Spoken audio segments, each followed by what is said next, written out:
ঊর্ধ্ববাহু করিয়া আকর্ণ টানি গুণ, অধমুখ করি বাণ ছাড়েন অর্জুন। মৎস্যচক্ষু ভেদ করতে কিভাবে লক্ষ্যস্থির করেছিলেন অর্জুন, কাশিদাসী মহাভারতে তা এভাবেই বর্ণনা করা হয়েছে। আর এখন 2026-এর বিধানসভা ভোটের এক বছর আগে থেকেই কিভাবে বঙ্গ রাজনীতিতে নেতানেত্রীরা লক্ষ্যস্থির করছেন, সেটাই ধ্বনিত হচ্ছে বঙ্গ রাজনীতির আকাশে বাতাসে।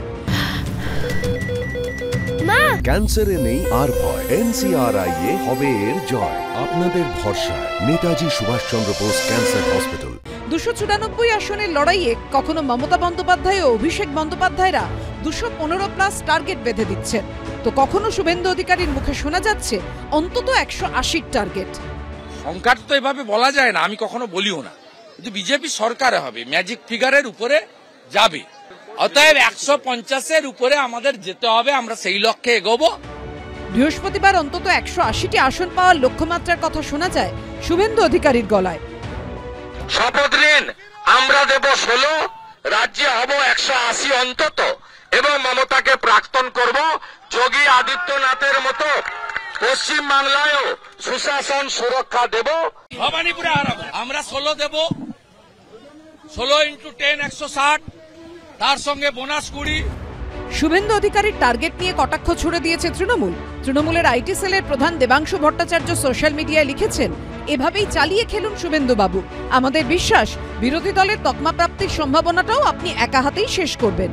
77 থেকে কমে আজকে 60-এ নামছে, এরপরে 40-এর কমে নামলে ওই তো বিরোধী দলের নেতা থাকতে পারে, 30-এর কমে নামলে হাফ তো হয়েছে গেছে প্রায়, আর হাফ। সব দলই টার্গেট সেট করছে, আবার একে অপরকে কটাক্ষ ছুড়ে দিচ্ছে।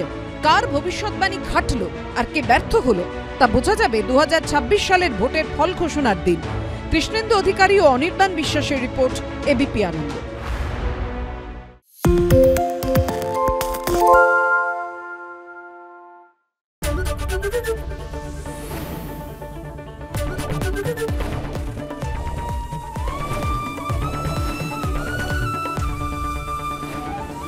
এবিপি আনন্দ, এগিয়ে থাকে, এগিয়ে রাখে। পালিয়েছি তাই নাকি? রাত্রি বাংলা গুজব চায় না, বাংলা খবর চায়। বাংলা খবর, বাংলার খবর। শুনতে পাচ্ছি না, বল না। আরে 10 টাকাটা ব্যাপার নয়, আজকে 40 টাকা দিচ্ছি, কারণ 40 টাকা। বাংলা গলাবাজি চায় না, বাংলা খবর চায়। বাংলা খবর, বাংলার খবর।